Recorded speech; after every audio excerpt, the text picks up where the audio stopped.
একটি ছোট গ্রামে লম্বা পাহাড়ের মধ্যে উজ্জ্বল আলো সহ একটি ছোট ঘর ছিল। ভিতরে লিলি নামে একটি শিশুকন্যা বাস করত। তার সবচেয়ে উজ্জ্বল হাসি ছিল এবং তার ঘরের ঝলমলে পর্দায় হাসতে পছন্দ করত। সে জানত না যে হুইস্পার নামে একটি জাদুকরী ভূতও সেখানে বাস করত। সেখানে একটি ভীতিকর ভূত ছিল। তিনি সদল ছিলেন এবং লিলিও সেখানে তার সাথে হাসিখুশি থাকতেন। প্রতি রাতে যখন তারাগুলি আকাশে মিটমিট করে, তখন হুইস্পার লিলির খাঁচার চারপাশে ভেসে বেড়াত, মৃদুভাবে গান গাইত এবং তারাদের দেয়ালে নাচতে বাধ্য করত। এক সন্ধ্যায় লিলি ঘুমাতে পারেনি। সে অস্থির বোধ করছিল ভূতটি এটি দেখেছে এবং সাহায্য করার সিদ্ধান্ত নিয়েছে।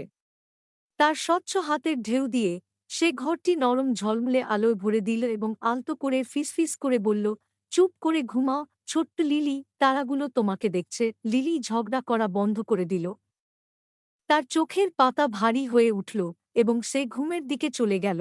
জ্বলন্ত তারা এবং জাদুকরী বন্ধুদের স্বপ্ন দেখছিল। সেই রাত থেকে লিলি জানত যে তার একটি বিশেষ বন্ধু ছিল, একটি মৃদু ভূত যে নিশ্চিত করে যে সে সবসময় মিষ্টি স্বপ্ন দেখে।